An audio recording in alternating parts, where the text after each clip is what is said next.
BJP ನಾಯಕರಲ್ಲಿ ಅಡ್ಡ ಮತದಾನದ ಟೆನ್ಷನ್. ವರದಿ ನೀಡುವುದಕ್ಕೆ ಸತ್ಯ ಶೋಧನಾ ಸಮಿತಿಗೆ ನಿರಾಸಕ್ತಿ ಇದೆ. ಇತ್ತ ವರದಿ ಸ್ವೀಕರಿಸುವುದಕ್ಕೆ ವಿಜೇಂದ್ರ ಕೂಡ ಉದಾಸೀನವನ್ನು ಮಾಡ್ತಾ ಇದ್ದಾರೆ. ಸಿದ್ಧವಾಗಿರುವಂತಹ ವರದಿ ಕೊಡುವುದಕ್ಕೆ ತಂಡಕ್ಕೆ ಆಸಕ್ತಿ ಇಲ್ಲ. ಪದೇ ಪದೇ ವರದಿ ಸಲ್ಲಿಸುವ ದಿನಾಂಕ ಮುಂದಕ್ಕೆ ಹೋಗ್ತಾಲೇ ಇದೆ. ಇದು ಬಿಜೆಪಿ ನಾಯಕರಲ್ಲಿ ಕಂಡು ಬರ್ತಾ ಇರುವಂತಹ ನಿರಾಸಕ್ತಿಯ ಪರ್ವ ಇದು.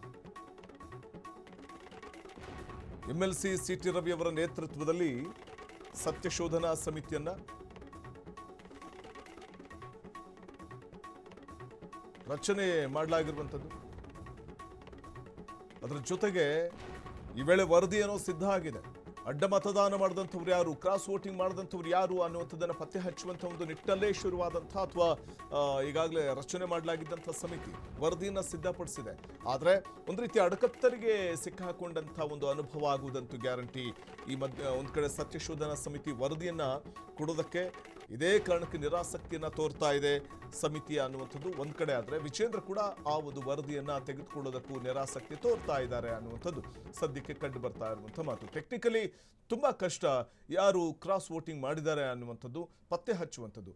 ಆದರೆ ಈಗ ಸತ್ಯಶೋಧನಾ ಸಮಿತಿ ರಚನೆಯಾಗಿದ್ದು ಅದೇ ಕಾರಣಕ್ಕೆ ವರದಿಯನ್ನೇನೋ ಸಿದ್ಧಪಡಿಸಿದೆ. ಯಾರು 7 ಮಂದಿ ಅಡ್ಡ ಮತದಾನ ಮಾಡಿದ್ರು ಪರಿಷತ್ ಚುನಾವಣೆ ಸಂದರ್ಭದಲ್ಲಿ ಅನ್ನುವಂಥ ಒಂದು ಪತ್ತೆ ಹಚ್ಚುವಂಥ ಒಂದು ಕಾರ್ಯಕ್ಕೆ ನೇಮಕ ಮಾಡಿದ್ದೆ ಈ ಸತ್ಯಶೋಧನಾ ಸಮಿತಿ. ಹಾಗಾಗಿ ವರದಿಯನ್ನೇನೋ ರೆಡಿ ಮಾಡಿಕೊಂಡಿದೆ. ಆದರೆ ಆ ವರದಿಯನ್ನು ನೀಡಿದ ನಂತರದಲ್ಲಿ ಅದರಲ್ಲಿ ಯಾರ ಹೆಸರು, ಯಾರು ಕ್ರಾಸ್ ವೋಟಿಂಗ್ ಮಾಡಿದ್ದಾರೆ ಅನ್ನುವಂಥ ಹೆಸರು ಉಲ್ಲೇಖ ಆಗಿದ್ರೆ ಖಂಡಿತವಾಗ್ಲೂ ಕೂಡ ಅವ್ರ ಮೇಲೆ ಕ್ರಮ ಆಗುತ್ತೆ, ಶಿಸ್ತು ಕ್ರಮ.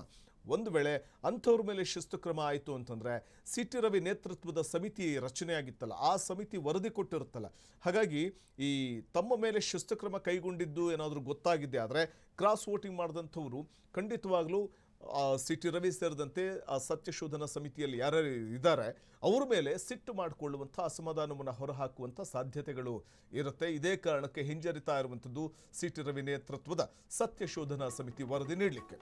ದಾಖಲೆಗಳಿಲ್ಲದೆ ರೆಡಿ ಆಯ್ತಾ ಪ್ರಾಥಮಿಕ ವರದಿ ಸ್ವೀಕರಿಸೋದಕ್ಕೆ ಒಪ್ಪಿಸಲು ನಿರಾಸಕ್ತಿ ಯಾಕೆ? ವರದಿಯಲ್ಲಿ ಯಾವುದೇ ಹೆಸರುಗಳು ಪ್ರಸ್ತಾಪ ಇರೋದಿಲ್ವಾ? ಅನುಮಾನ ಇದ್ರೂ ಕೂಡ ಪ್ರೂಫ್ ಇಲ್ಲದೆ ಸಮಿತಿ ಕಂಗಾಲಾಗಿದೆ. ಕೆಲ ಮುಖಂಡರ ಹೇಳಿಕೆ ಮೇಲೆ ರಿಪೋರ್ಟ್ ಅನ್ನ ರೆಡಿ ಮಾಡಲಾಗಿದೆ. ಆದರೆ ಅದಕ್ಕೆ ಪ್ರೂಫ್ ಬೇಕಲ್ಲ. ಅನುಮಾನ ಇರುವ ವ್ಯಕ್ತಿಗಳ ವಿರುದ್ಧ ಸಾಕ್ಷ್ಯಗಳಂತೂ ಇಲ್ಲ. ಟೆಕ್ನಿಕಲಿ ಇಂಥವರೇ ಅಂತ ಹೇಳೋದು ಕಷ್ಟ. ವರದಿ ಸ್ವೀಕರಿಸಿದ್ರು ಕೂಡ ಕ್ರಮ ಕೈಗೊಳ್ಳುವುದು ಕೂಡ ಕಷ್ಟ. ಹೀಗಾಗಿ ವರದಿ ಸ್ವೀಕರಿಸೋದಕ್ಕೆ BY ವಿಜೇಂದ್ರ ಹಿಂದೇಟನ್ನ ಹಾಕ್ತಾ ಇದ್ದಾರೆ. ಅಡ್ಡ ಮತದಾನದ ಈಗ ಟೆನ್ಷನ್ ಬಿಜೆಪಿಗೆ. ಒಂದು ಕಡೆ ವರದಿ ನೀಡುವುದಕ್ಕೆ ಹಿಂದೆ ಮುಂದೆ ನೋಡುವಂಥ ಪರಿಸ್ಥಿತಿ ಸಿಟಿ ರವಿ ನೇತೃತ್ವದ ಸಮಿತಿಗೆ. ಮತ್ತೊಂದು ಕಡೆ ವರದಿ ಸ್ವೀಕರಿಸುವುದಕ್ಕೂ ಕೂಡ ವಿಜೇಂದ್ರ ಅವರಿಗೆ ಇಂಟ್ರೆಸ್ಟ್ ಇದ್ದಂತೆ ಕಾಣಿಸ್ತಾ ಇಲ್ಲ. ಈಗ ಪಕ್ಷದಲ್ಲಿ ಇರುವಂಥ ಇತರೆ ನಾಯಕರುಗಳು ಹೇಳಿದಂಥ ಮಾಹಿತಿಗಳನ್ನು ಆಧರಿಸಿ ವರದಿ ಸಿದ್ಧಪಡಿಸಲಾಗಿದ್ರು. ಆ ವರದಿಯಲ್ಲಿ ಇಂಥವರು ಅಡ್ಡ ಮತದಾನ ಮಾಡಿದ್ರು ಅಂತ ಉಲ್ಲೇಖ ಮಾಡಿದ್ರು ಕೂಡ ಅದಕ್ಕೆ ಒಂದಷ್ಟು ಪ್ರೂಫ್ ಬೇಕಲ್ಲ, ಸಾಕ್ಷಿಗಳು ಬೇಕಲ್ಲ.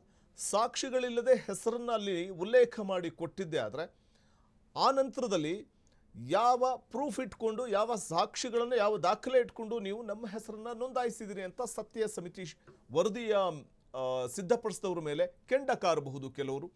ಆ ಹೆಸರು ಪ್ರಸ್ತಾಪ ಅಲ್ಲಿ ಏನಾದರೂ ಮಾಡಿದರೆ, ಒಂದು ವೇಳೆ ಅಲ್ಲಿ ಹೆಸರು ಪ್ರಸ್ತಾಪನೆ ಆಗಿಲ್ವಾ, ಸುಮ್ಮನೆ ಒಂದು ಗೆಸ್ ಮೇಲೆ, ಒಂದು ಅನುಮಾನದ ಮೇಲೆ ಅವರಿವರು ಸ್ವಪಕ್ಷದ ನಾಯಕರು ಹೇಳಿದ್ರ ಮೇಲೆ ವರದಿ ಸಿದ್ಧಪಡಿಸಿದ್ರೆ ಸೊ ಅದರಲ್ಲಿ ಯಾವುದೇ ಪ್ರೂಫ್ ಇಲ್ಲ. ಹೀಗಿರುವಾಗ ಕ್ರಮ ಕೈಗೊಳ್ಳೋದಕ್ಕೆ ಹೇಗೆ ಸಾಧ್ಯ ಅನ್ನುವಂಥ ಕಾರಣಕ್ಕೆ ನಿರಾಸಕ್ತಿಯನ್ನು ಏನಾದರೂ ತೋರ್ತಾ ಇದ್ದಾರೆ BY ವಿಜೇಂದ್ರ ಅನ್ನೋದೇ ಸದ್ಯಕ್ಕಿರುವಂಥ ಒಂದು ಕುತೂಹಲದ ಪ್ರಶ್ನೆ. ವರದಿ ಸ್ವೀಕರಿಸೋದಕ್ಕೆ, ಒಪ್ಪಿಸೋದಕ್ಕೆ ನಿರಾಸಕ್ತಿ ಇರುವಂಥದ್ದು ಇಲ್ಲಿ ಸ್ಪಷ್ಟವಾಗಿ ಕಂಡು ಬರ್ತಾ ಇದೆ. ಒಂದು ಕಡೆ MLC ಸಿಟಿ ರವಿ ನೇತೃತ್ವದ ಸತ್ಯಶೋಧನಾ ಸಮಿತಿ ವರದಿ ನೀಡೋದಕ್ಕೆ ಹಿಂದೇಟು ಹಾಕ್ತಾ ಇದ್ರೆ, ನಿರಾಸಕ್ತಿ ತೋರ್ತಾ ಇದ್ರೆ, ವರದಿಯನ್ನು ಸ್ವೀಕರಿಸೋದಕ್ಕೂ ಕೂಡ ವಿಜೇಂದ್ರ ನಿರಾಸಕ್ತಿ ತೋರ್ತಾ ಇರೋದು ಇಲ್ಲಿ ಸ್ಪಷ್ಟವಾಗಿ ಕಂಡು ಬರ್ತಾ ಇದೆ.